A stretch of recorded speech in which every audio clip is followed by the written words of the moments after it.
Greetings. Welcome to a special edition of the Steve Deace Show here on Blaze TV, radio, and podcast. We are not live today, but we are brand new with this special edition. I'm Steve Deace. He's Todd and he is Aaron McIntyre. This special edition revolves around a singular think piece. Nevertheless, it is also really about a singular topic, one that is raging right now within the Christian church in America, and I think dutifully so, and for all the right reasons. But the debate now breaks down on what is the solution. And there has clearly been, as we have documented on our show numerous times in recent times, and at the time we're recording this, I am fresh off appearing at a conference, a controversial conference known as Christ is King, when numerous people, including people I know well, people I am friends with, tried to talk me out of appearing at this conference because it does touch on some of these themes, but maybe does so, some of the people that were going to be there touch on these themes in ways that maybe I just don't necessarily agree with or I wouldn't necessarily do myself, yet we do share some of the same concerns. Number one, an entire generation of young men in America have been left behind by the church. That is not in dispute. And the church has, I think, purposefully, willfully decided to leave the men behind. And specifically because motivated men will demand action and accountability. Not just dialoguing endlessly. And while confession is good for the soul, we have missions. We have purposes. Faith without works is dead. I'll say it before Todd does. Bing. And so, hey, I'm free from my sin.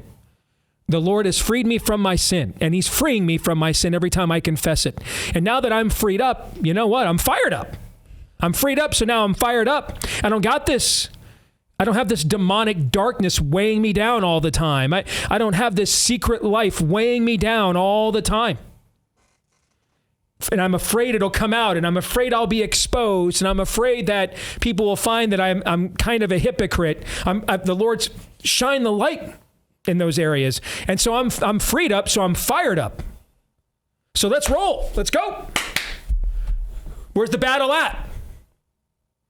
Well, my biggest battle as your pastor is deciding which sweater vest I'm wearing this Sunday. My battle as your pastor is making sure that my khakis are wrinkle-free. And does this Hawaiian shirt make my love handles look big? And so for that reason, the entire last generation of American churches, and particularly evangelicalism, was revolving around Mildred. What makes Mildred feel uplifting and hope-filled from the Subaru parked in the driveway of her cul-de-sac suburban home? And her largest and biggest dilemma every day is, will I get the kids dropped off from school in time for my Pilates class? Mildred must be served. Mildred must be made happy. Because if Mildred is happy, she'll keep the men quiet. She'll keep her men in check. Right where we want them.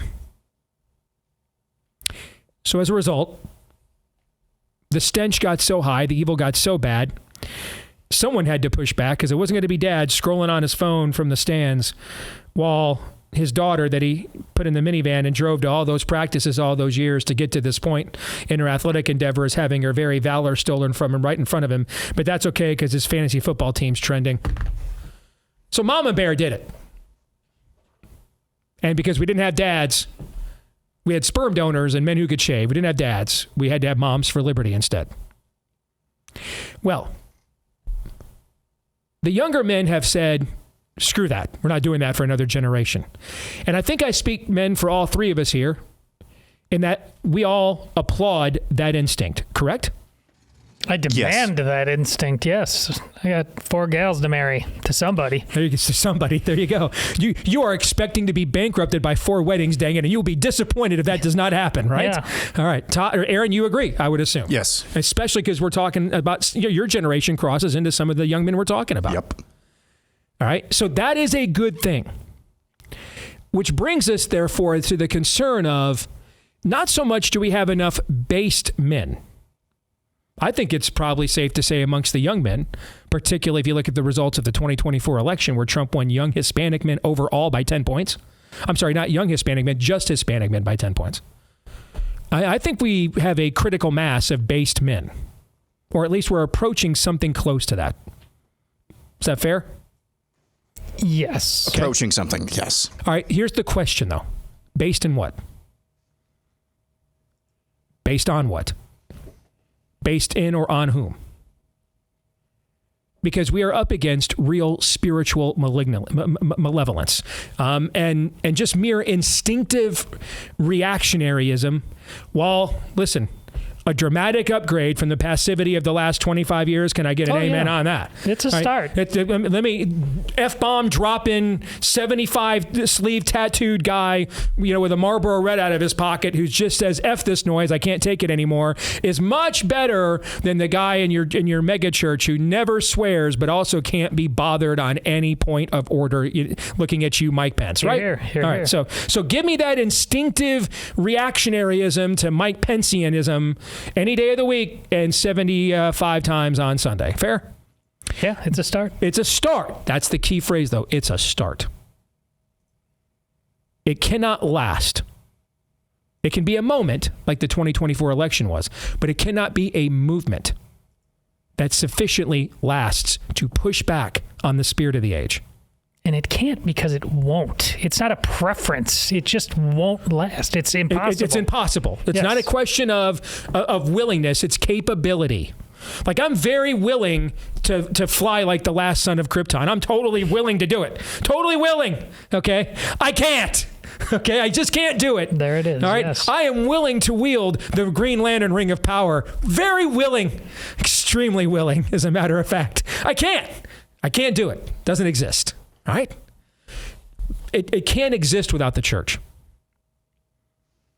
And the church has to take every bit as serious this generation of men, particularly young men, as it did the last generation of Mildreds in the suburban cul-de-sacs. Because here's what is going to happen if it does not. And if you've raised boys or been one recently, you know what I'm talking about. That energy is going somewhere.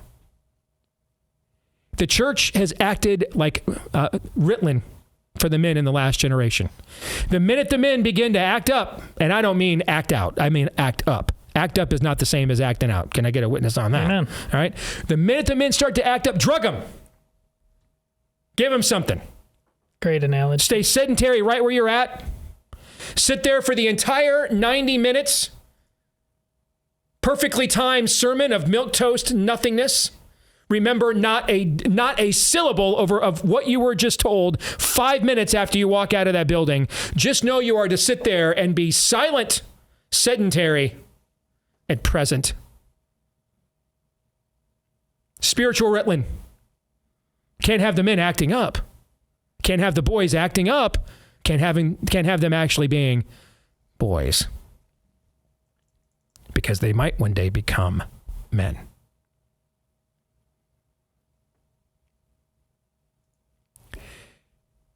Well, that energy is now out. It's uncontained. It's been let loose on the culture. Can't outrun the old magic. So the energy is now out. The question becomes, what will become of said energy?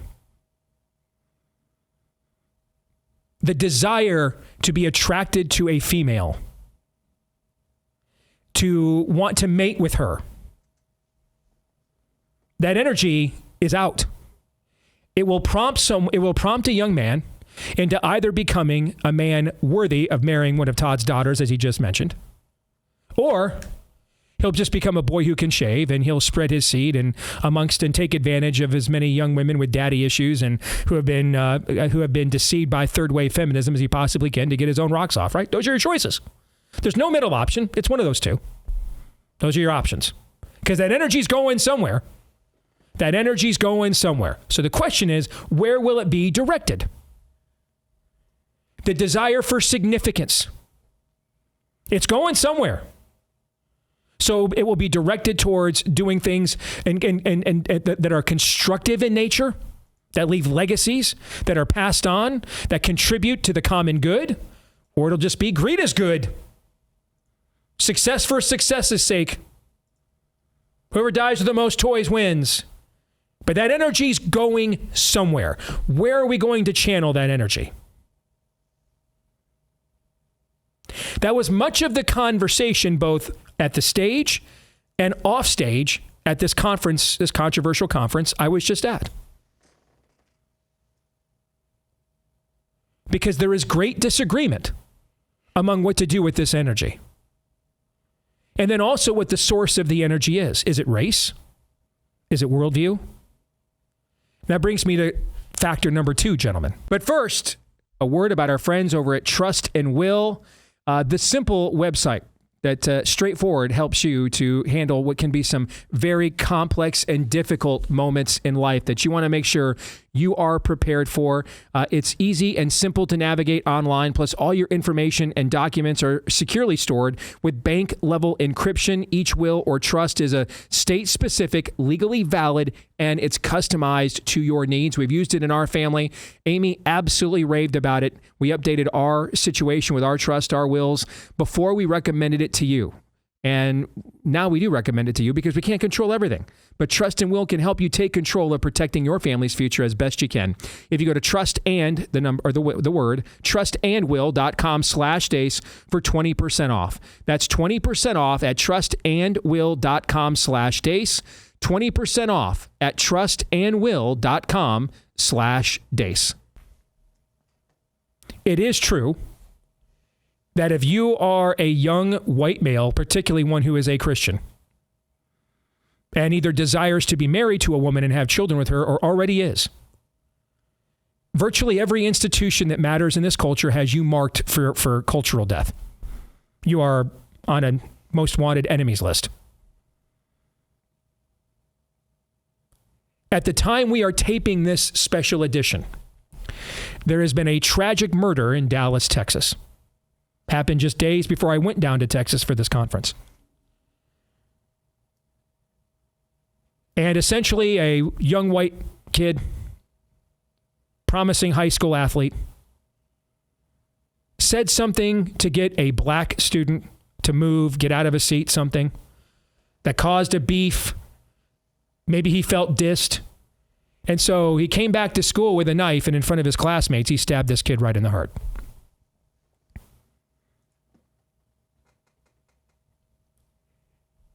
At the time we are recording this, that young black man who stabbed this white kid in front of eyewitnesses and was literally caught with a bloody knife in his hand, he's raised over $100,000 on a crowdfunding site. For what? Let's not lie. Let's not hide. We know why. Racial idolatry is the reason why. Racial idolatry.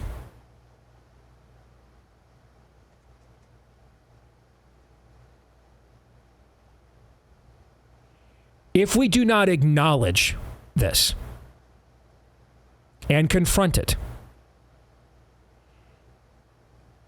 some of the elements at this Christ is King conference that I was just at that are making some of you the most squirrely and nervous, you're going to make their case for them better than they could ever make for themselves. Because this can't stand in a culture. It cannot be. We've tried this before. It's been done before. And I don't mean this, when our friend and colleague Oron McIntyre mocks our side for saying the left are the real racists. That's not what I mean. But we have done this before. We've had a period of time in our nation's history where the amount of melanin in your skin gave you a certain benefit of the doubt and a certain amount of default deference. How did that end? Fort Sumter, Bull Run, Antietam. Then we fought another generational battle over civil rights, voting rights. And the repercussions of all this, we're still living and fighting through today, decades later. This is the same system. We've just switched the dynamic. This idea that because he's young and black, he can't get a fair trial, you have the wrong worldview. The fact he stabbed his classmate for nothing in front of his other classmates, he's fortunate to even get a fair trial. And the only nation on earth where it was originally determined from its very inception that he should, despite his obvious and apparent guilt, was this one that you're calling systemically racist.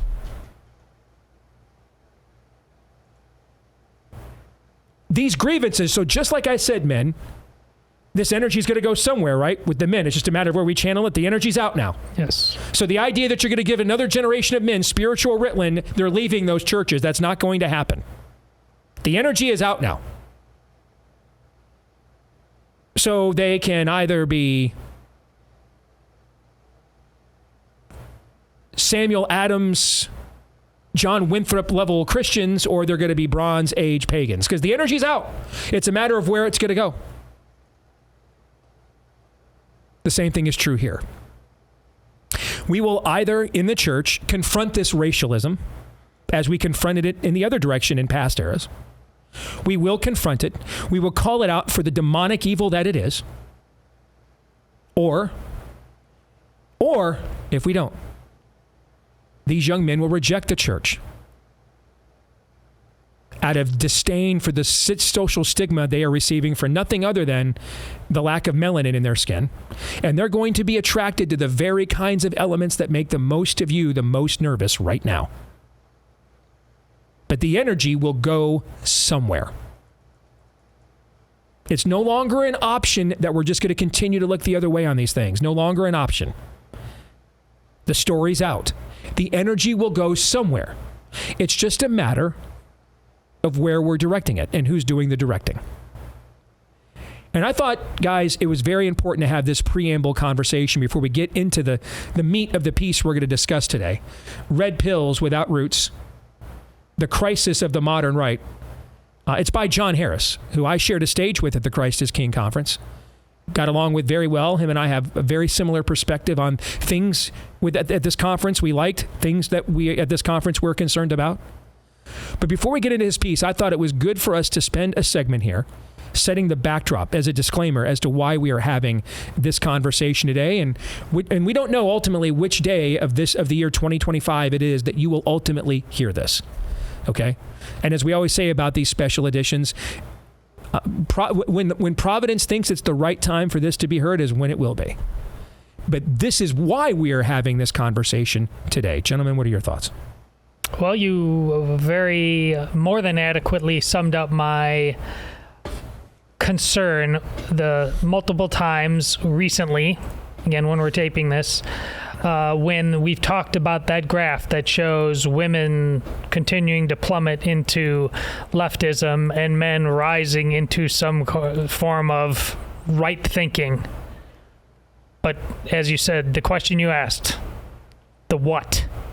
What is it? Because we have reason to be skeptical that it isn't Orthodox Christianity. It isn't anything resembling the conservatism that Steve Show has aspired to for a long time. Again, not that it's not a start, not that it's something to work with, but is it sustainable? Does it have direction? Does it have or aspire to any level of maturity? We can trust, but we must verify. Indeed. Just to restate this, I mean, you're just not going to be able, for any prolonged period of time, tell white men, as they see a black young man stab to death another white young man, and raise and make money off of that crime, that heinous crime, you can't just tell them, well, shucks, nothing's happening here. Move on. That's just not sustainable. That when you are being castigated, when you are being, this word is probably overused, but if you're being discriminated against, that's basically a form of discrimination. You're not just going to let that go. History has shown that just can't go on into perpetuity. And it does seem like right now, I mean, we have evidence of this with another race. Harvard got smacked down by the Supreme Court for discriminating against Asians in their applications. And I know race is not a biblical concept, but I'm just for the sake of this argument. So that just cannot go on into perpetuity without there being a snapback. Now, what that snapback is going to be, yes, this country's economy has been mismanaged largely at the hands of the boomer generations. Is the antidote to that then rejoicing if and when the stock market falls because all the boomers are losing their retirement funds? No. Is it a full-blown command economy? No. Yes, women by and large, particularly college-educated women, they seek to, and what is the cause of this? You can debate that, but they seek to domineer and lord over the men in their lives. And they're looking for mates that they can lead. They themselves can lead. Is the antidote to that then responding and saying, well, now it's time to domineer over women to get to make things even again? No. Yes, is there animus against a particular sex and skin color? I believe there is, yes. Is the solution to that then, well, all of the African Americans, blacks, whatever we're calling them these days, whatever the Associated Press term du jour is that's acceptable, is the solution to send them all back to Africa? No. But you're going to get these wild swings if you just try to ignore problems like this. Yep. That's going to be the end result. And yeah, you can tell, maybe you can't, I don't know. This types of stuff makes me uncomfortable because I would like to live in a colorblind society that you guys have told me about that it was like in the 80s. I would like to do that. But that side isn't letting me. So you can't just continue to pretend like it is colorblind when obviously it's not, because the other side does not intend to let that happen. In fact, they have built much of their coalition on racial idolatry. The solution, though, the antidote, isn't our own racial idolatry. Amen. But it's exactly the answer we will have. Correct. Without proper discipleship from the church. Before we get on with this, don't forget about our friends at Jace Medical, because medical freedom is not a luxury. It is the right of every single American, but you have to take advantage of it by taking control of your health. And one of the most important ways you can do that, whether it's pharmacy shortages, supply chain breakdowns, or a disaster or a scamdemic, is the Jace case. It's the emergency medication and prescription antibiotic kit that you need. With all the essentials that you can't afford to wait for when time matters the most. Plus, you can expand it and get up to 12 months of your daily medications that you need with their ever-growing menu of options as well if you want to do that. So now's the time. Take control. Secure your medical freedom today. Enter the promo code DACE at checkout for a discount on your order. That's promo code DACE, my last name, DEACE, at jace.com, JASE. Promo code DACE at jace.com for a discount on your order at checkout. Use my last name, DACE, as your promo code at jace.com. You said something key there when you were articulating this dilemma. You said race isn't a biblical construct. It's not, as we define it. There's no Jew nor Greek, slave nor free in Christ. One Lord, one baptism over all. But if we do not confront the racialism, where a petty criminal who probably died of a fentanyl overdose gets global days of remembrance with protests and riots all over the frickin' world. And yet, this black kid, over some form of acknowledgement of diss or beef culture, stabs one of his classmates right in the heart and raises $100K, crowdfunds $100K in just days off of it. If we don't correct that, the opposite form of racial idolatry is exactly what we are going to get. If you are the pastor who made sure to genuflect to your congregation over St. Floyd, but either ignored the overturning of Roe,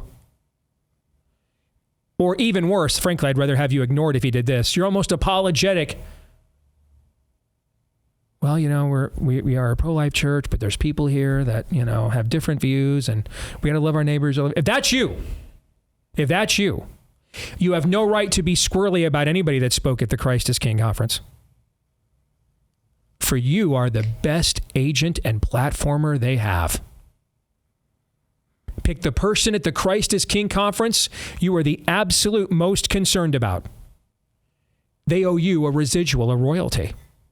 Because if it was not for your effeminate cowardice and your unwillingness to apply the word of God as no respecter of persons,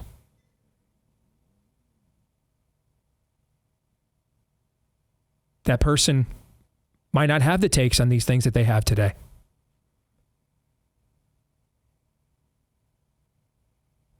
You set the stage for this with your unwillingness to acknowledge certain realities that have to be corrected. Murdering your classmate is bad. Full stop. Full stop. No, because I used the term murder, which automatically denotes unjustifiable, no self-defense, right? Murdering your classmate is bad. Full stop. There is never a reason to take your money and donate it to a murderer. Full stop. All the reasons why you would do this are bad. And no, whatever may or may not have happened to your ancestors hundreds of years before my ancestors even came to this country is not an excuse. Full stop. You're not a protected class. Full stop.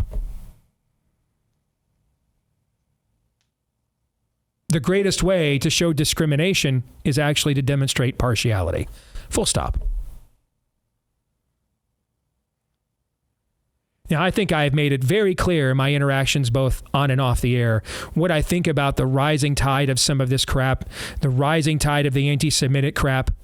Have I been anything close to bashful about bashing that and taking it on? Nope.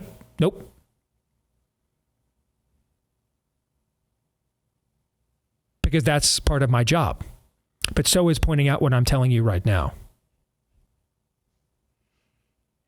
And you can tell this is demonic because it's nihilistic. It doesn't lead to anything productive.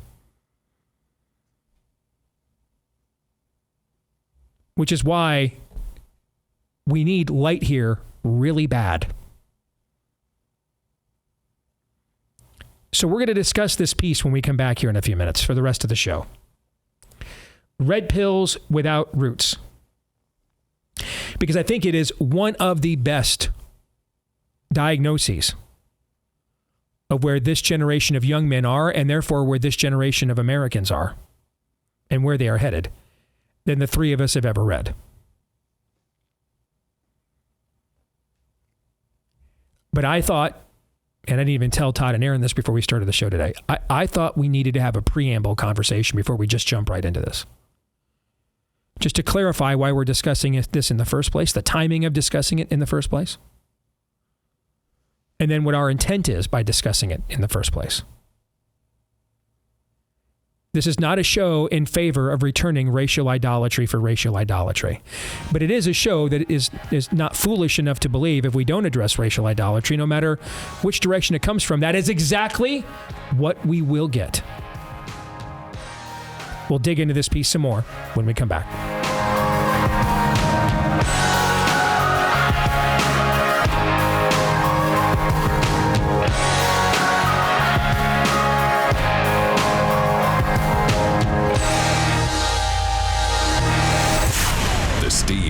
Show.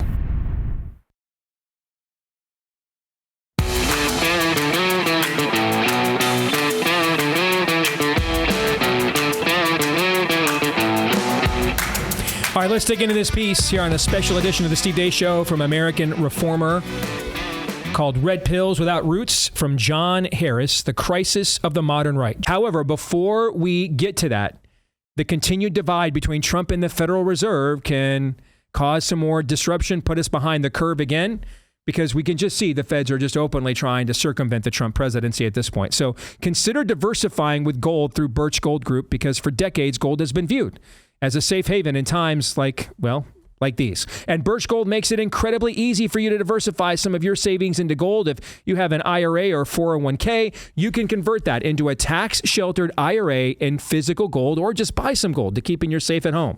So first, though, get educated. Go to BIRCH Gold by texting them at 989898 for a free info kit on gold. No obligation, just information. Text Steve to 989898.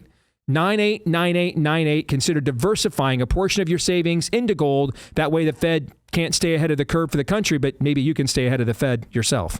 Text Steve to 989898. Text Steve to 989898. John begins by writing, the greatest internal threat to genuine conservatism stems from modern ideological impulses that seek to reduce all human activity to simple precepts meant to explain the entirety of human existence.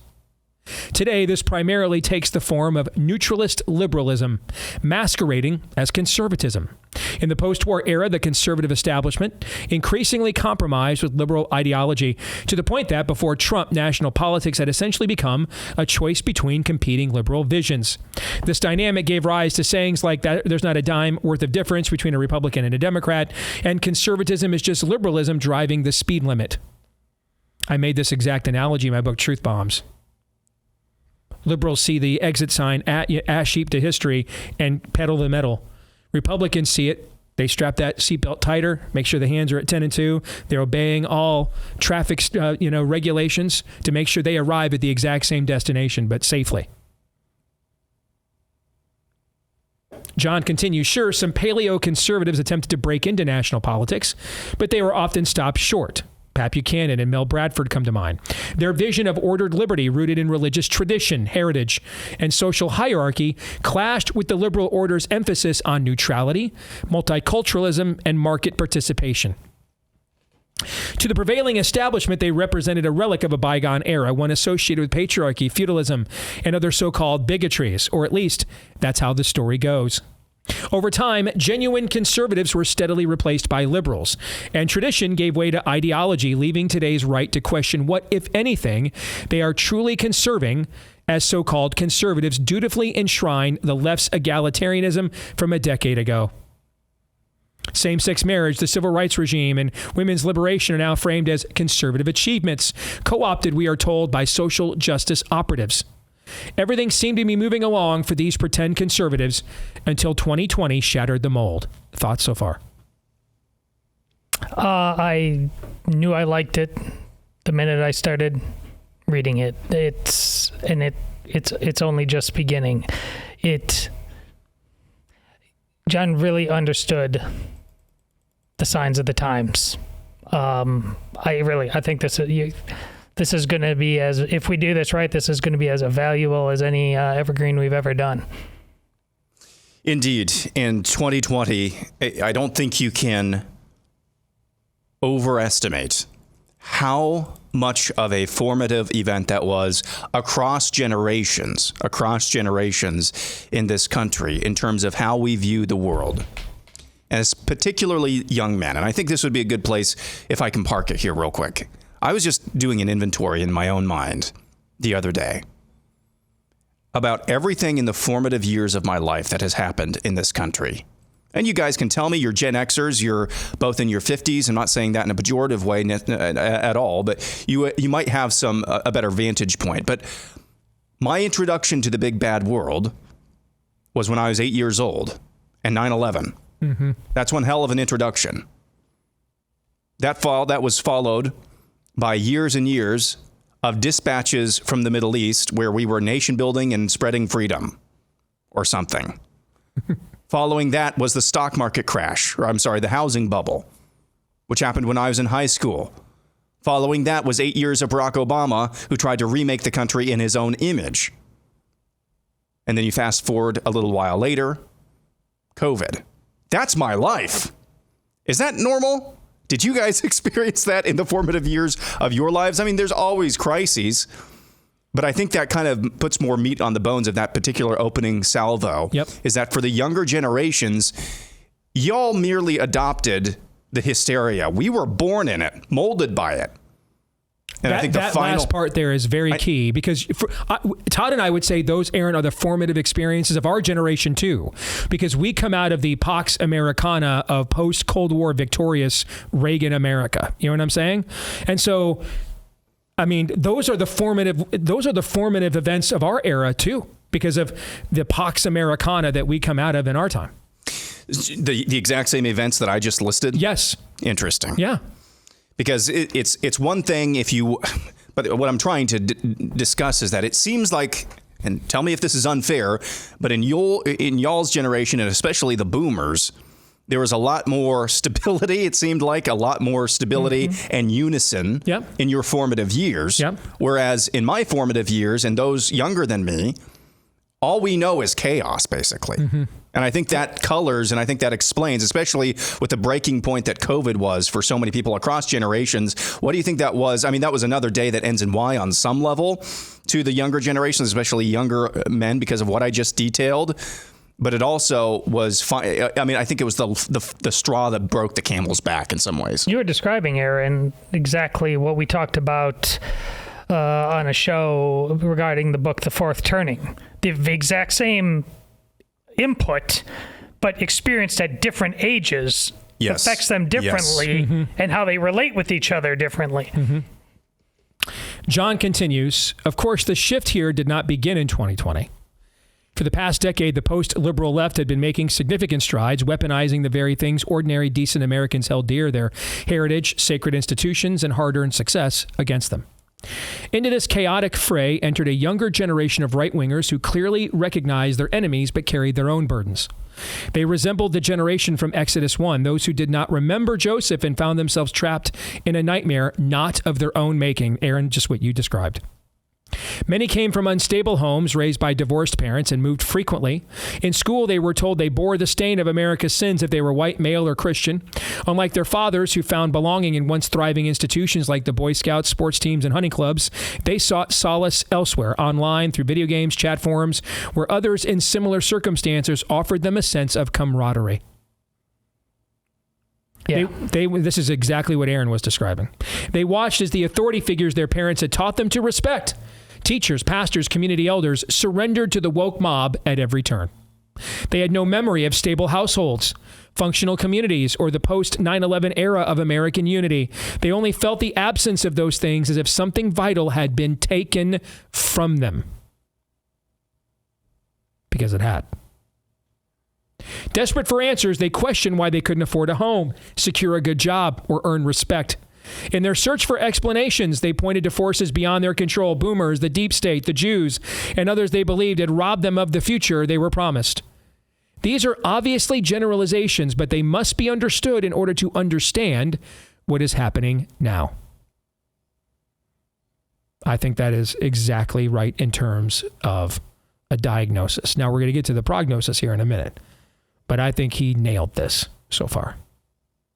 Yeah, the sense of you were betrayed, you were abused. The adults who were supposed to act on your behalf in loco parentis, and your very parents let you down in any number of ways. And spiritually, emotionally, psychologically, you turned inward to places that can't fulfill. I mean, like I said, just paragraph after paragraph, this built in me, and I was just saying, yes, yes, yes. Jon says since 2020, people on both the left and right have searched for explanations as to why their lives were upended in so many ways. Both sides pointed to foreign interference, the left blaming Russia, the right accusing China. The QAnon conspiracy particularly resonated with boomers and older millennials, a generation that still trusted institutions, just not the people currently in charge of them. Meanwhile, many conservative-leaning Christians sought theological answers in more culturally aggressive traditions, such as theonomy. Theonomy, by the way, is the idea that, and the debate is how far to take it, but it's a nice stained glass window term for man's laws should be based on biblical law. That's really what it means. On the political right, a significant divide began to emerge. Establishment liberals blamed the post-liberal woke left, while a growing faction rejected liberalism altogether. Today, defenders of the liberal order labeled these dissenters the woke right, as both the left and an increasing number of young conservatives reject neutralist liberalism. As many predicted, this ideological break has led to a scattered and often disjointed understanding of the right's decline. Without a comprehensive framework to interpret historical developments, many anti-liberal dissidents piece together explanations in isolation. Did things go wrong in 2015 with the acceptance of so-called gay marriage, or was it the Hart-Celler Act? Was the real turning point the outcome of the American Civil War or World War II? Or does the problem ultimately trace back to Jewish influence or universal suffrage? Meaning, what's the silver bullet moment here? Or group? Depending on which rabbit hole one goes down, there are countless justifications for each position, fueled by an endless stream of online content. With no trusted institutions to guide them, many rely on their instincts and internet voices they've chosen to trust. I mean, this sounds like this conversation we have on a regular to permanent basis, that paragraph right there. Right there. When I say we're an epistemological nuclear winter, what does that mean? What's epistemology? How do we know what we know is true? What's it mean? Exactly what he just wrote. With no trusted institutions to guide them, many rely on their instincts and the internet voices they've chosen to trust. There is merit to many of these explanations. I have personally sought to revive one critical strand, the exposure of the proposition nation fraud and its connections to the Northeast imperial spirit. Yet this is only one piece of the puzzle. To believe otherwise would be to ignore other significant forces at play. History is shaped by the convergence of multiple factors, but ideologues often fixate on a single narrative. This is one reason why online discourse on the right feels so fractured. People are breaking free from the ingrained liberal framework, but at different rates in different ways, and drawing different conclusions about what a positive vision for the country should look like. At this point, the MAGA movement remains the only unifying force holding them together, however loosely. Yes. And this is what it means when I say the church, or that MAGA is ahead of the church right now in confronting the moral crises of the day. Maybe this will come as old news to our audience, and it wouldn't surprise me if that was the case. But I think it would be, I think it's due to just clarify. Jon was talking about trying to nuke the notion of the propositional nation. Okay, so what is the propositional nation? As I understand it, it's this idea that America is just an idea. An idea. Just an idea. This is the Vivek Ramaswamy thing that he's getting into as we're recording this hot water with over and over and over again. What actually makes an American an American? Mm-hmm. I just want to clarify that. Correct. Yep. And again, similar to my definition of theonomy, it's more complicated than or verbose than you. But we don't have an entire college course. For now, that's a good enough definition. Jon says, in a clever attempt to counter liberal framing, the online right has begun using its own metrics of valuation. Rather than adopting the labels their opponents used against them, racist, misogynist, or homophobe, they started using their own language of critique, calling their enemies effeminate, cringe, and gay. Likewise, instead of upholding liberal virtues like diversity and equality, they elevated terms like based, trad, and chad. While this was largely internet slang, at its core, it reflected a rejection of egalitarianism in favor of hierarchy and order. Of course, some people grasp these concepts more deeply than others, which is to be expected, but one quickly notices that these competing standards often exist only in relation to the left's destructive standards. Something is deemed based simply because it transgresses woke egalitarianism, regardless of whether it upholds anything truly positive. Exactly.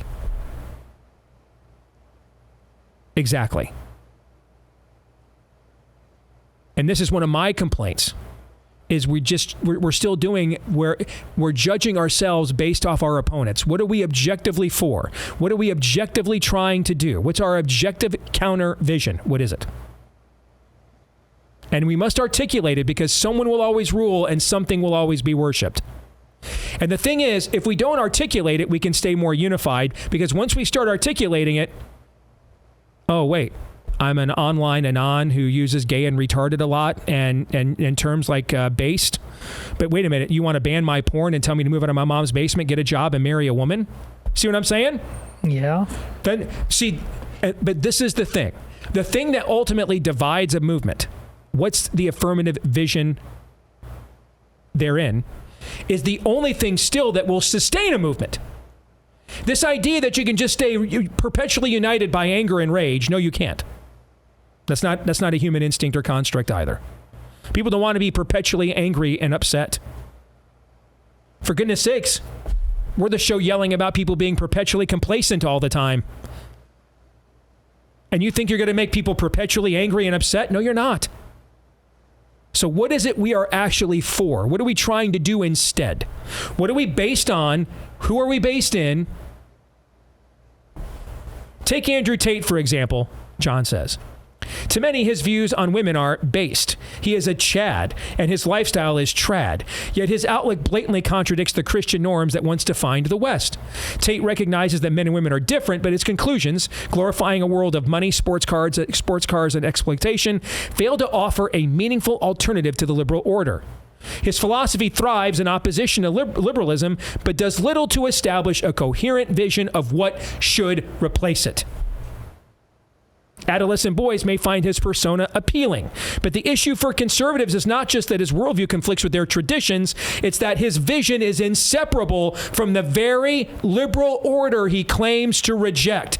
We're nothing other than the summation of our desires and craven instincts and sensations. It both feeds on that order and defines itself against it merely because that is the prevailing system. Otherism is bad. The black kid murdered the white kid. He's my other. I'll give him money. I'll give money to his crowd fund. I'll put on a white sheet. I'll support Muslim Andrew Tate while tweeting how great the Crusades were. They're all the same. That's what John is pointing out. You just created a different vernacular. It's not a different worldview. It's the same. This is why we must articulate what is the vision. This is my point. Without the church, this will not be successful. It cannot be.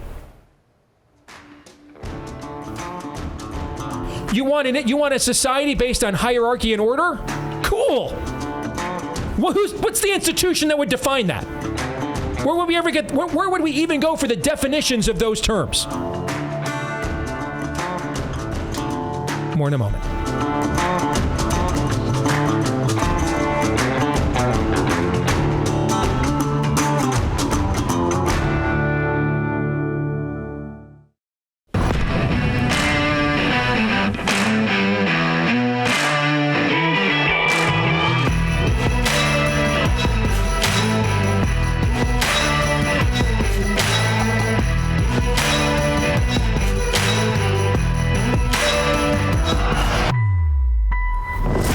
All right, we're back here with Hour 2, live and on demand on Blaze TV, radio, and podcast with Todd Erzin and Aaron McIntyre. I'm Steve Deace. Let us know what you think about what we think here via the stevedeace.com inbox by emailing us steve@stevedeace.com.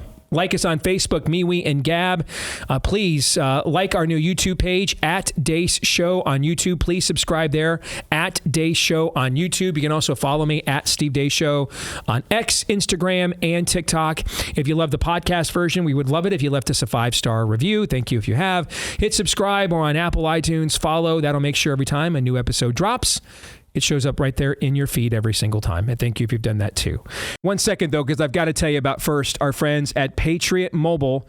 They're the only one that boldly stands in the gap for every American that believes freedom is worth fighting for in terms of mobile service providers. and that's Patriot Mobile. Not only are they leading the way in the parallel red economy, but they also outgain their competition when it comes to tech.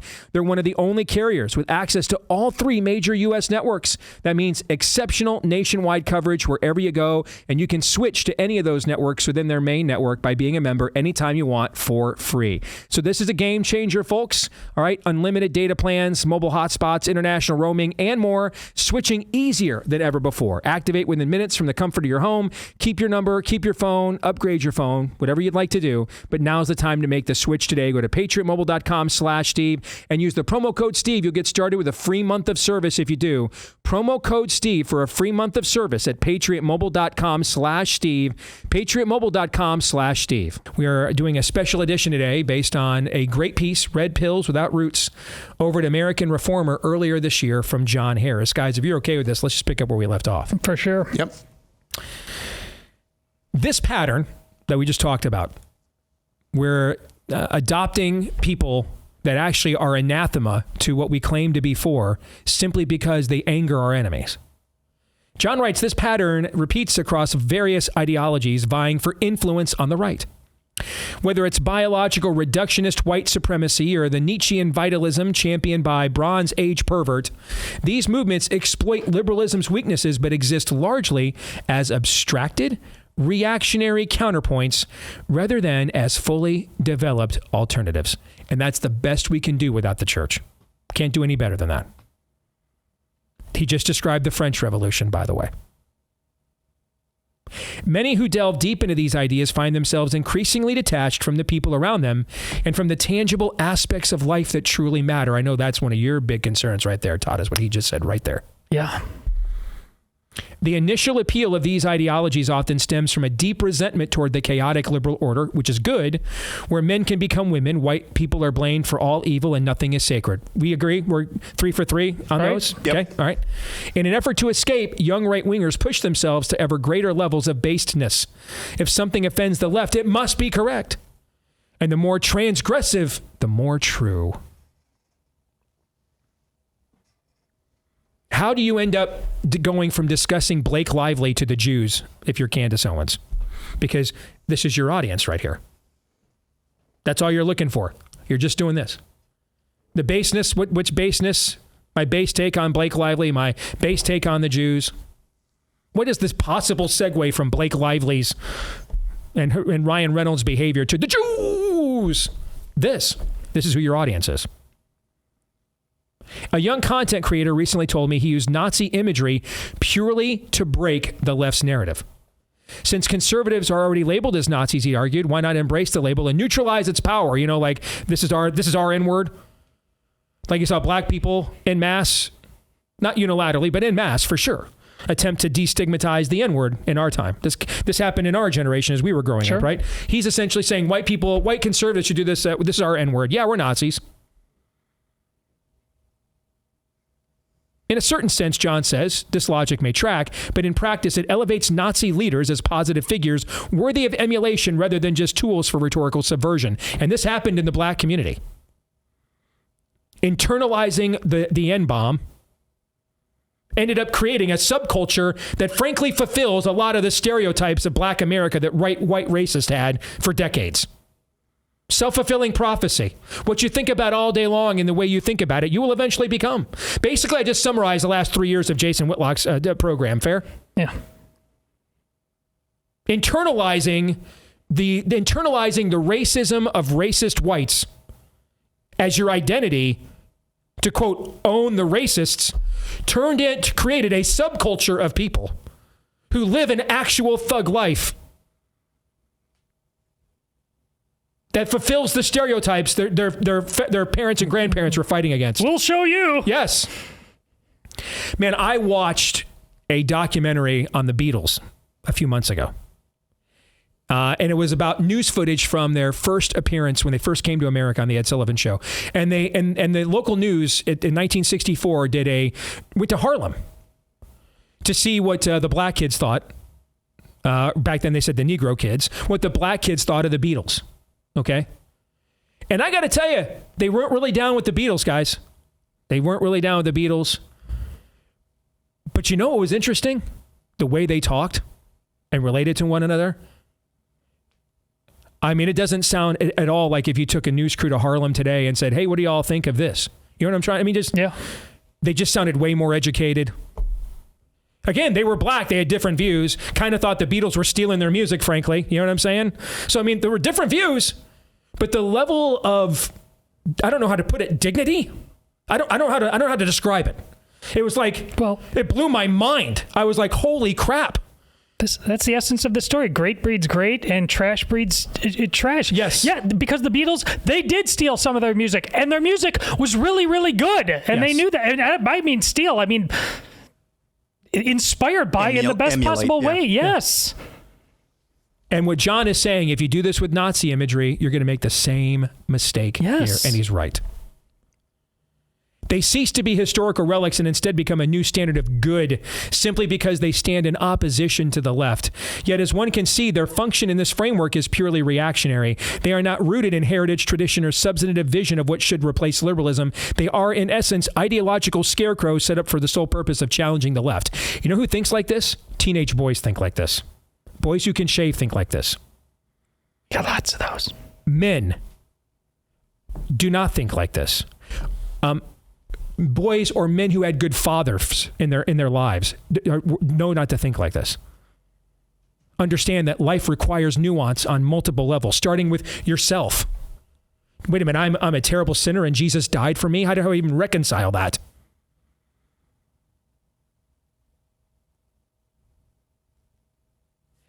Unfortunately, we don't have a lot of those men right now, do we? And unfortunately, we don't have a lot of those dads right now, do we? No, we don't. And that's just not a problem on the left. No. That's the point of this. Look in the mirror, everybody. That's probably what happened to Harlem, too, don't you think, maybe? The difference in interviewing people on the street in Harlem today compared to in 1964, probably the same exact issue. The problem is that in this formulation, the farther one moves from liberalism, the more right-wing they are considered. But liberalism remains the standard because right-wing in the paradigm exists only in opposition to it. What are we actually for? There is no independent pole on the right with a holistic vision by which to determine whether something is genuinely conservative. It is simply a matter of negating the left. And I'll add, there won't be without the church, which is why it can't work. It won't just be a moment and not a movement. We can't do any better than this without the church. We cannot do it. We're not capable of it. And as long as that remains the case, the right will continue to define itself on liberalism's terms rather than creating a meaningful alternative to it. I was recently a guest on the Contra Mundum podcast. I'm not familiar with that. I hope I pronounced it correctly. To discuss my new book, Against the Waves, Christian Order in a Liberal Age, one of the hosts, C.J. Engel, asked me a thought-provoking question that really gets to the heart of the challenge conservatives face within our own ranks. He said, you know that feeling you get when you see a World War II plane? Naturally, I immediately imagine the pride and nostalgia that comes with images from America's past. Then C.J. added, yeah, I don't think Zoomers feel that. Yep. That moment struck me more deeply than any of my previous attempts to explain what is missing in much of our online discourse. At one time, our grandfathers openly displayed their virtues for all to see. As the last breath of the Cold War generation, I grew up attending air shows and patriotic events, sometimes with my grandfather, who served as an armorer in the South Pacific, a man who had done man things, sharing that legacy with the next generation of men. How often is that story told in modern-day Harlem, do you think? A lot less than it was in 1964. Less than zero. And how often is that story told literally anywhere in America, regardless of race or socioeconomic status? A lot less than it was in 1964. As the three of us on the podcast started geeking out about World War II, it occurred to me that although we all challenge what R.R. Reno calls the post-war consensus of modern liberalism, the shared experience of our families bound us together in ways that are difficult to explain to deracinated Zoomers. We had a shared heritage to protect and pass down. That's the next line. A republic. If you can keep Correct. it. Why were the Jews, why did the rabbis wear the tassels, carry the scrolls, and why did they erect the monuments and the stones? Remember. Because what happens when we don't?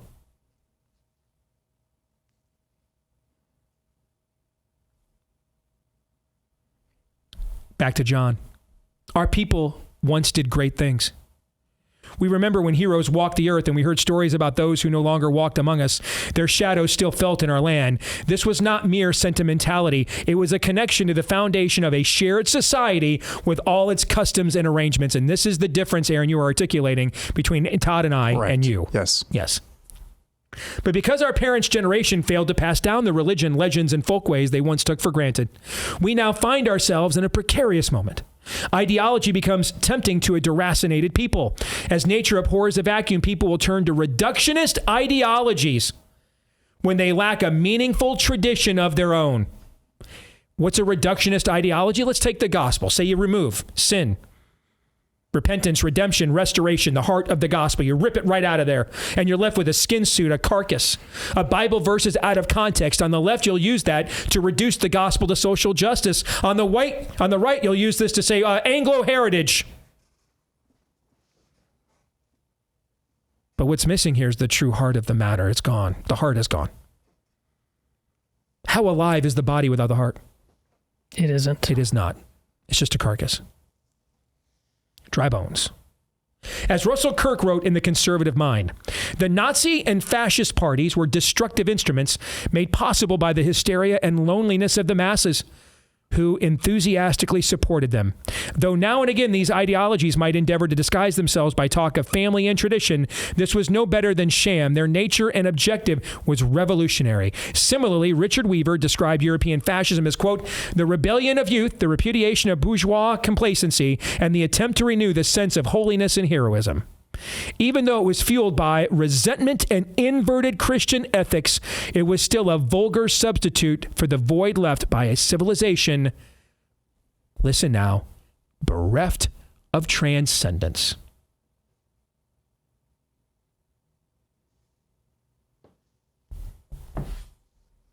Because what we're really deracinated from is our Creator, folks.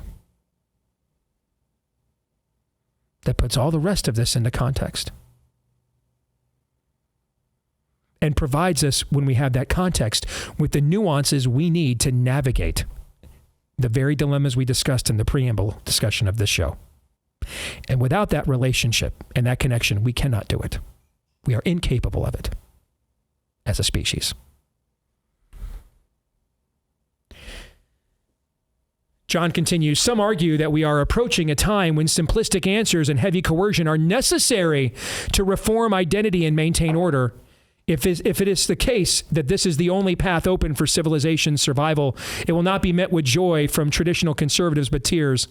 John Wayne's comment in the film Hondo when he was confronted with the end of the Apache civilization would capture our sentiments. Too bad.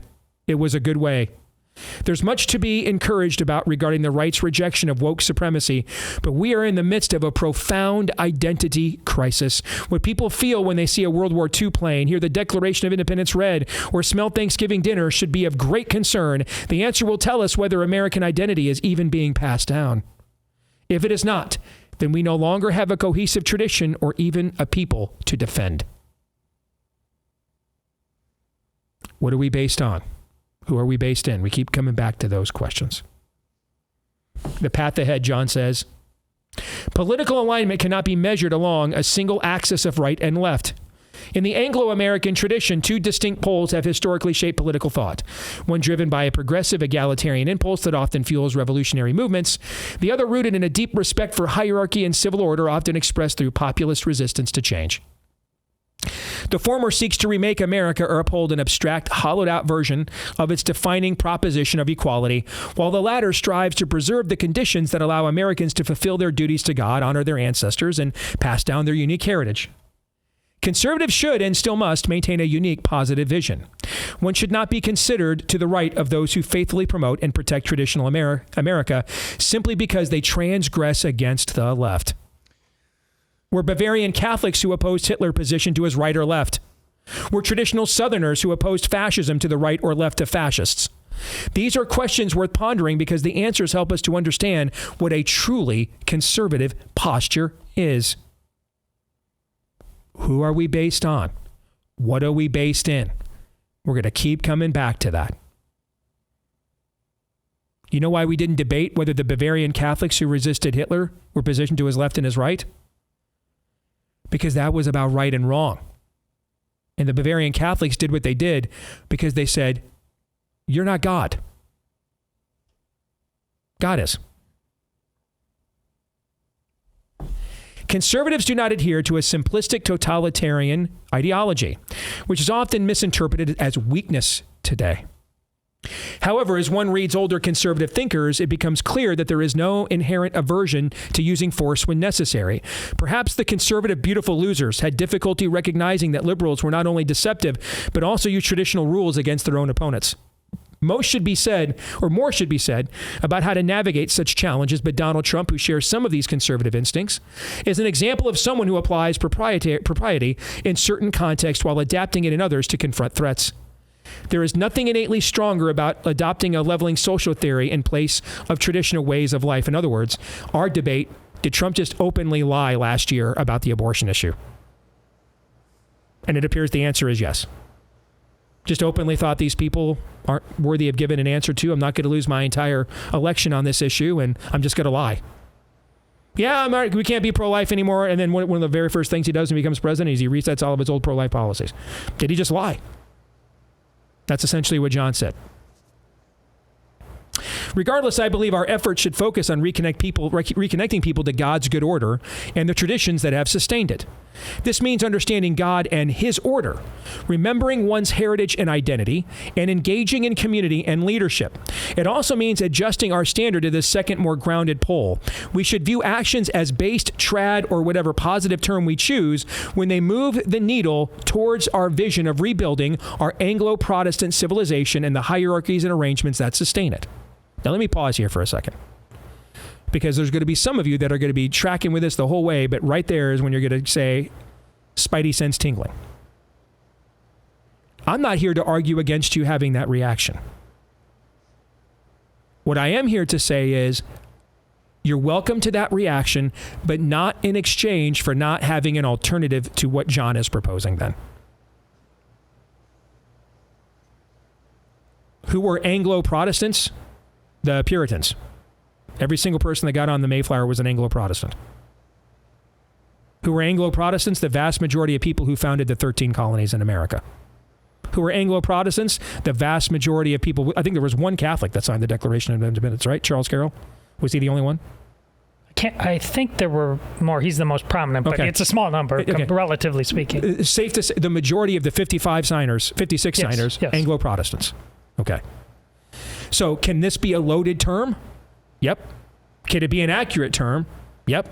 And you're welcome to debate Jon Harris and people like him to figure out where they're coming from truly and whether you agree with that or not. What I don't think you're free to do is agree to all of his laments and then jump off the train when he suggests an alternative vision, unless you've got one. What's your vision then? Because I think that's the debate we should really be having.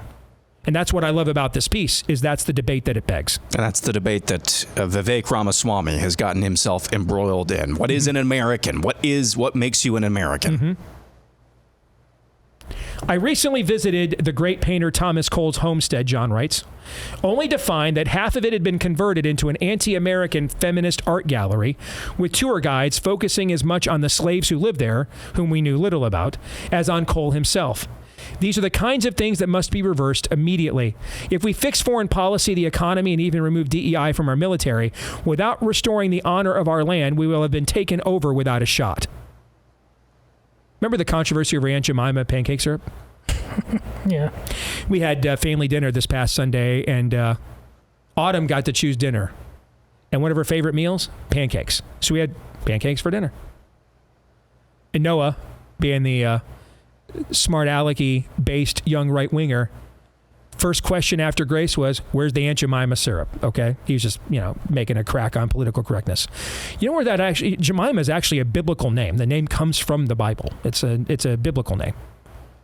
It's also the very first time that a black woman was given credence as a brand for a major product in American history. And so what did we do with the modern reconstructionism that John is talking about? Well, she was just too stupid to realize she was being used as a racist caricature all these years, and so we just erased her. Do you guys know how many brands we have now that harken back to black women as their logo? I believe the answer is 0, actually. Progress. We went from one that everybody loved and most people drank or most people used to no one can think of one now. We'll show you. That's right. We will get rid of even more black folks than you could ever dream to do. Yes. John says this may sound dismal, but it is not because providence is manifest in history. And this is his conclusion. When one takes the long view, one knows that sometimes people must go through the wilderness before they can enter the promised land. History has always ebbed and flowed. This is no excuse for passivity. Rather, it is an encouragement that we have the amazing ability to save our own land. We have arrived at just the right time to make a real difference. I also find it especially encouraging that the transcendentals never truly go away. God exists, and those things that are good, true, and beautiful reflect eternal realities that cannot be taken away, regardless of present earthly conditions. As traditional conservatives and Christians, we have a tremendous opportunity to offer something more fulfilling than ideology. All right, we've got about 6 minutes here. Next segment, I want us to discuss our opinions of John's analysis and solution. But for the final part of this segment, I want us to discuss, guys, our thoughts on how John framed his points and diagnosed the situation. Who wants to start? So you're familiar, I'm sure, with Rush Limbaugh's theme song, My City Was Gone, by the Pretenders. Yep.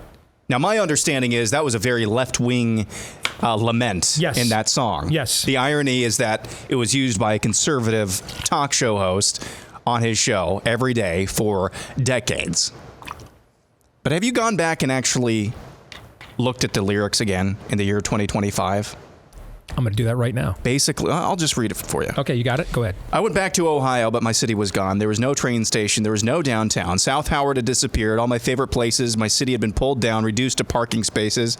Well, I went back to Ohio, but my family was gone. I stood in the back porch. There was nobody home. I was stunned and amazed. My childhood memories slowly swirled past like the wind through the trees. I went back to Ohio, but my pretty countryside had been paved down the middle by a government that had no pride. The farms of Ohio had been replaced by shopping malls, and Muzak filled the air from Seneca to Cuyahoga Falls. This song was based on the lead singer, I can't remember her names. Patty Hines, right? Chrissy Hines. Based on Akron.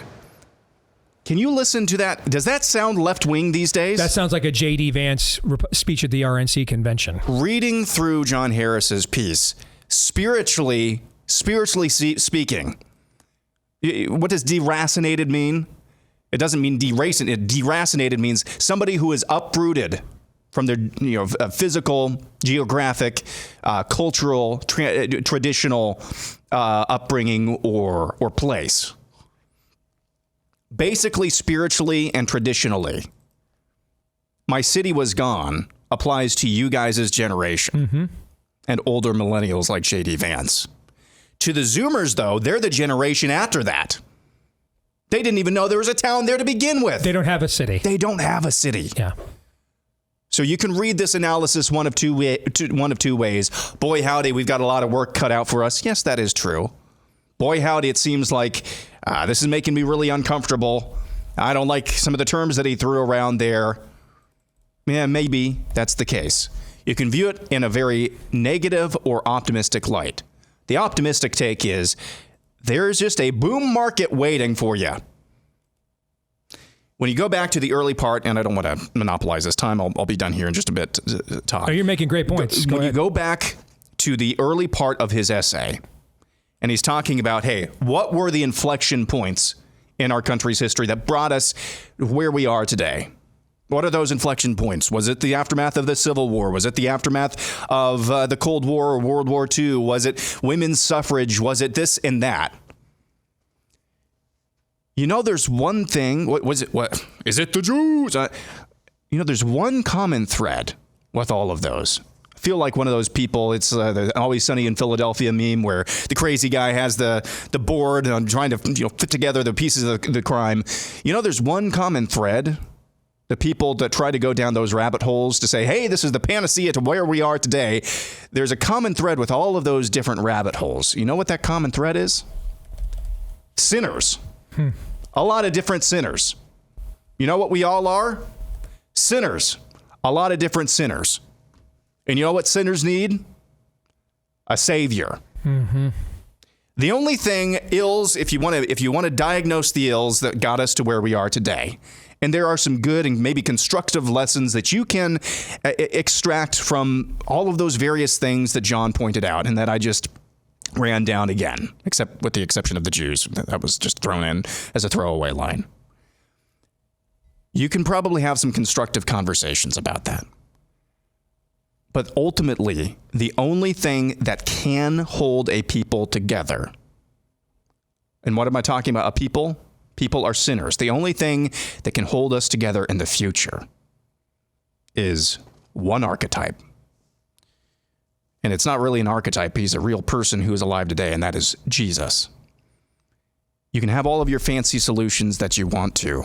You can solve the Rubik's Cube all you want to in the many millions of ways that it can be solved. But ultimately, unless we are at a very granular level, that means you, yes, you, unless you are actually taking steps, action steps, having your life look like, your affect look like, the words that you say sound like, more like him. I'm sorry, but the rest of those conversations just will lead you nowhere really fast. 1 second, though, I've got a question for you. Are you looking to move anytime soon? Well, if it's time for you to move, whether it's across town or across the country, you're going to want a real estate agent, and not just any agent. You want someone who's really good at what they do and you can trust. The kind that you would recommend to other people for the future. No more fly-by-night moonlighters. They just don't cut it. Don't find out the hard way. You can't trust your agent. How about we line you up with somebody you can trust right away? Where? Well, the name says it all. realestateagentsitrust.com connects you with top-performing agents who actually care about your outcome, agents who are experienced, vetted, fully committed to helping you buy or sell or both with confidence. All right, get started today. And a lot of times these agents are going to come from right here in the same audience with you at the Blaze. Get started right now at realestateagentsitrust.com, where the name says it all. realestateagentsitrust.com is where you want to go for an agent you'll recommend. realestateagentsitrust.com. That last part is where I was going to go. I'll just echo that with Steve. How much time do You had about 30 seconds. Okay. You want me to just come back to you after the break? Just that time, the pastor you mentioned, that elder statesman who said, you guys all really say you want revival? Do you really know what you're asking for? Right. Aaron and this article sum up that same question. Are we prepared to answer it honestly? Because most of us aren't. I think it's important for me to say to the audience, talking to Jon before, during, and after the Christ is King conference, before we recorded this, he is also very concerned about some of the proclivities of the young men. And that should be, when you judge the context of his column, he shares some of the same concerns that I have. But I also share the same vision as Jon, which is we will address what has demoralized these young men, or the consequences will be awful. The Steve Deace Show.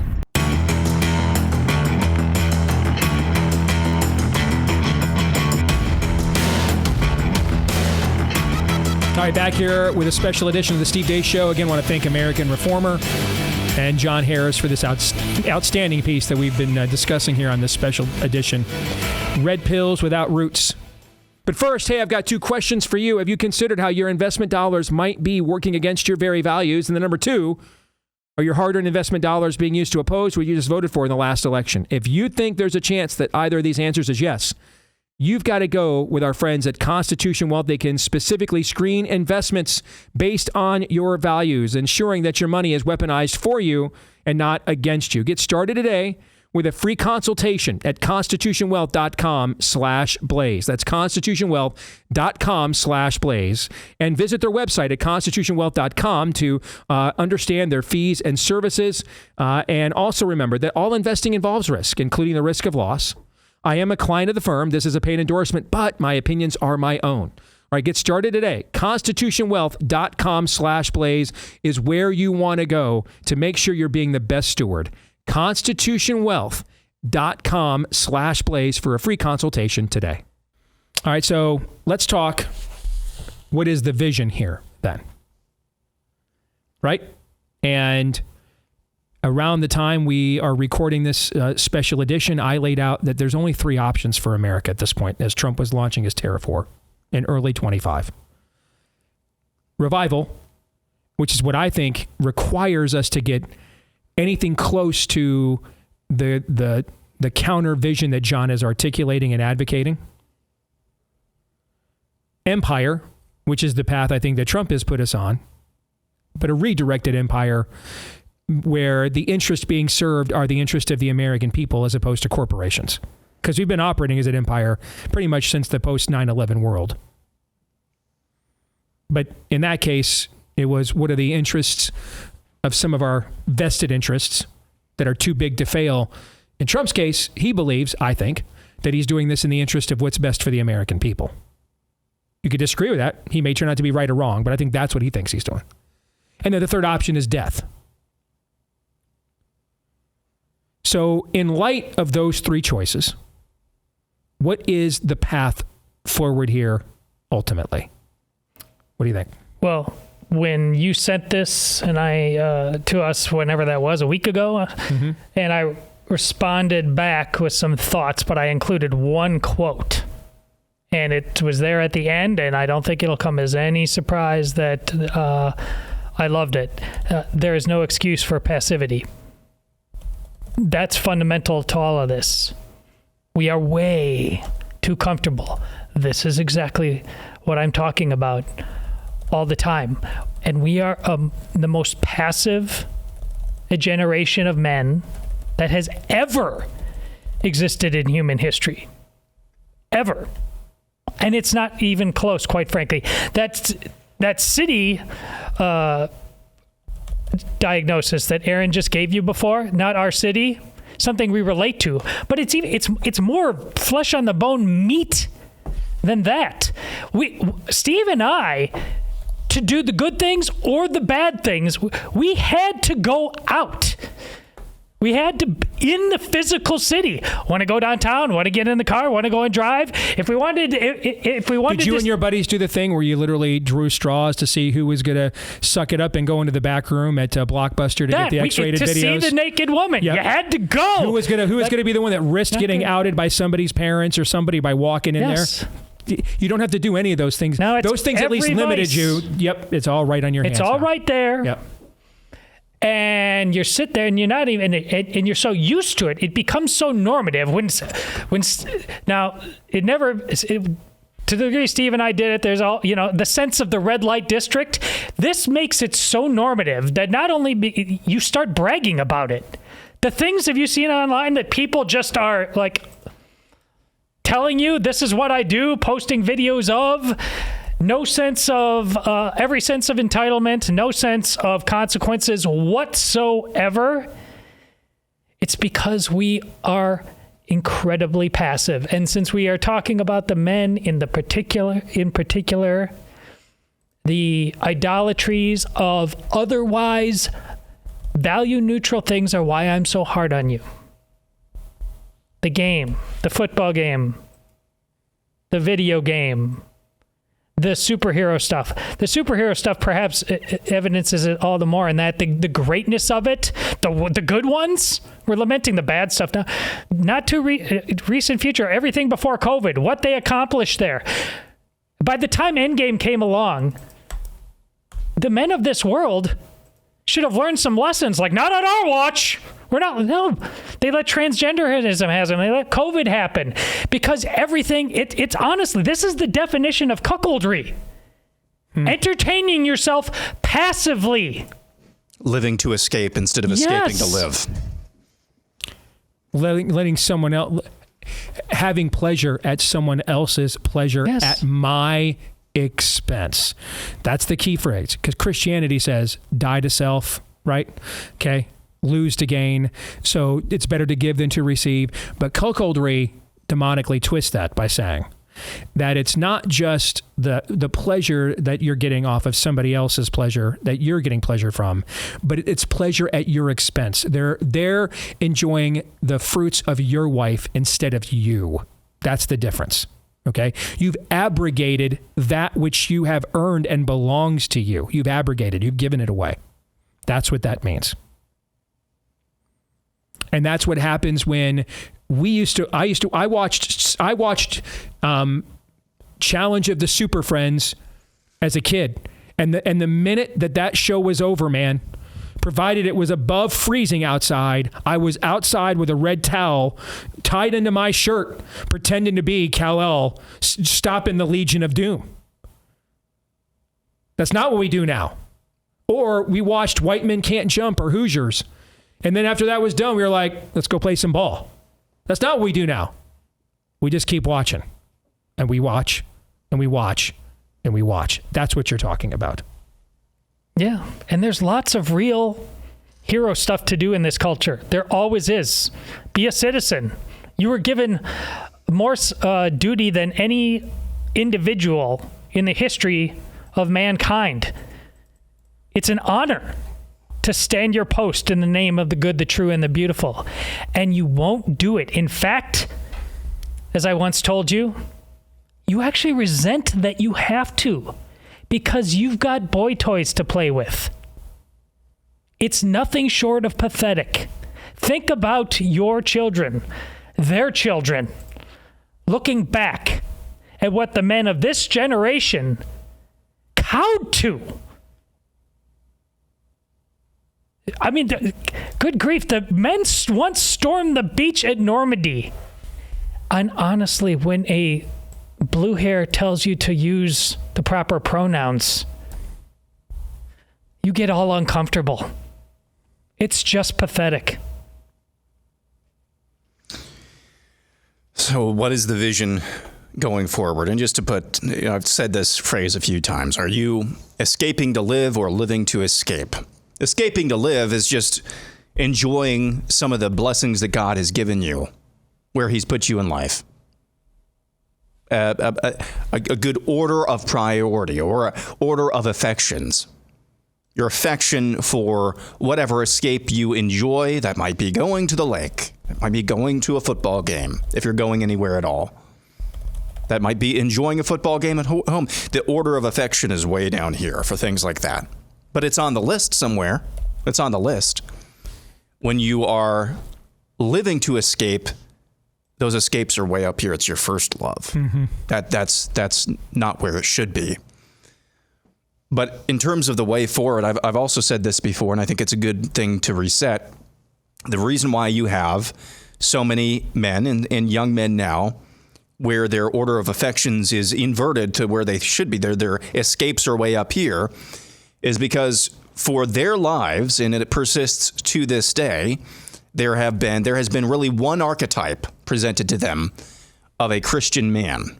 And that archetype, I always say, is the Mike Pence Institute of Furrowed Brow, or the Mike Pence Institute, the Pious Eunuch Institute, where you are really pious personally in your life. You may be without blemish or without sin up there with the best of them. But when it comes to really taking action, the best thing that you can do is a furrowed brow, not really doing anything at all. That has been the archetype of masculinity that has been presented to the men of the West, particularly the men of the United States, of what a Christian man looks like, or a man in general looks like, if we're going to be honest. So there is going to be any time where that it's at a dude level. That should be revolting. The Mike Pence pious eunuch. The pious eunuch should be revolting. We're all made in the imago Dei. So at some point, though, there was going to come a generation that actually called that, whether explicitly or They really didn't know it. It was just the way God made them, their wiring, telling me this is revolting. I want something else. So then you have the Genghis Khan school of masculinity, which is what Andrew Tate represents, which is basically spread your seed far and wide with no regard for women and conquer everything in your path. Now, there are some aggressive masculine instincts that it's kind of involved in that. That's kind of wild. It's kind of crazy. But is that truly, again, is that any better of a picture in totality of masculinity than the pious eunuch school or institute? Not really. It's just a chaotic pendulum swinging from one extreme to the other. So what is the way going forward? The way going forward is all of the things that Todd talked about. Yes, those are problems that we need to deal with in the interim. What is the archetype going forward? And it is the man who is still alive today and reigning today, who was both gentle and lowly, but also flipped over the money changers. That is the archetype. I hesitate to call our Savior an archetype because he is more than that. He is king and he is our Savior. But ultimately, that narrow road is going to look a lot like that. So in the practical and the interim, how are we raising our boys these days? And raising them, how are they both with just explicit actions? How do we look in our actions and our hands-on approach to parenting our boys, and our implicit or implied? How when we're not hands-on parenting them, what is the message that we're sending to them? I think that's a question that all of us have to grapple with. Certainly you, Steve, having raised Noah. Mm-hmm.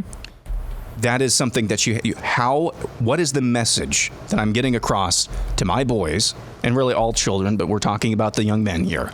What message am I sending them about what it means to be a man every single day? That's something that I have to contend with now, as Ben is starting to pay attention. What is that message that we are communicating to our boys about what it means to be a man? Extremely well said by both of you. We've got about 5 minutes. I feel we'd be remiss if we did not at least address the term Anglo Protestant.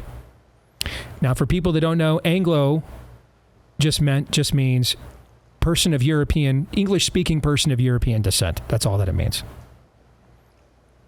So essentially, everybody on the Mayflower was a person of English-speaking European descent that was a Protestant. The vast majority of people that founded the country were Europeans of English-speaking descent who were Protestants. But it can also be a loaded term, too, if we're being honest as well. And also, outside of the nuances of a biblical worldview, taken to unhealthy extremes as well. I am sure many of the people that lit crosses in the yards of black families in another era thought they were also Anglo Protestants. You see what I'm saying? Okay. So we can ruin everything minus a biblical worldview. This is why we have to have the church. We cannot do this on our own. All we're truly great at as a species without the church, without the word of God, is idol making. That's truly all we're great at without it. So just because it can be a loaded term, does that mean we should eject it altogether? Or would you say we can come up with terminology that doesn't have that baggage, but a lot of the same kind of meaning? Or would you guys say it doesn't really matter? What do you think? It's never, to our enemies, to our opposition, it's never really going to matter. They're just going to glom on to something else. I do think that people get in trouble when they start to conflate race, which, as we discussed earlier, especially in a spiritual sense, but in a practical sense, isn't really a biblical concept. And I think people conflate that with culture as well, which it's not the same thing. And that is another show what we could do. But I just think defining our terms carefully, I think you can at least give yourself plausible deniability. Well, Anglo-Protestant. For Anglo, for the sake of argument, you can replace that with Western somewhat adequately. Protestant, you can replace that with faith-based. Go as vanilla neutral as you want to. You still have the exact same problem right now. You need a beating heart to follow whatever label we're going to put on that, and it isn't there right now. There's a part of me, like I did with the Christian nationalist debate last year, it's just a meaningless term by people who hate us. To me, on one hand, it's just a way to define us as religious right. Okay, America's Taliban. They just come up with a different one every time. So why play? But at the same time, though, we can't be totally ignorant of these things either, right? Okay, there's a nuance there too. I'm just not really sure how to apply it here. Well, yeah, branding. Marketing works. It's a psyop on all of us when we're just living our lives like dumb sheep. Yes, branding works. There's no question about that, and we need to somehow elevate ourselves beyond that. The whole point is we can't make branding our alpha and our omega. It's supposed to augment our fundamentals. And again, like I said, our fundamentals are supposed to be a spirit-filled heart, and we've tried to brand this with coffee, with music, with khaki pants, with dulcet tones. We tried it all. How about we let the lion out of its cage? Remember at the end of that movie, in terms of what our young boys are supposed to be looking at men. He's not a tame lion, but he is good. We just have so many tame, halfish lions these days. Amen. Well, I enjoyed this conversation immensely. I think it was very timely and important. Thank you to Jon Harris for being the muse to inspire it with that incredible piece. We are back again the next time, whether that's tomorrow, Monday, whenever this airs at some point here, right here on Blaze TV, radio, and podcast. Until then, Romans 8:28.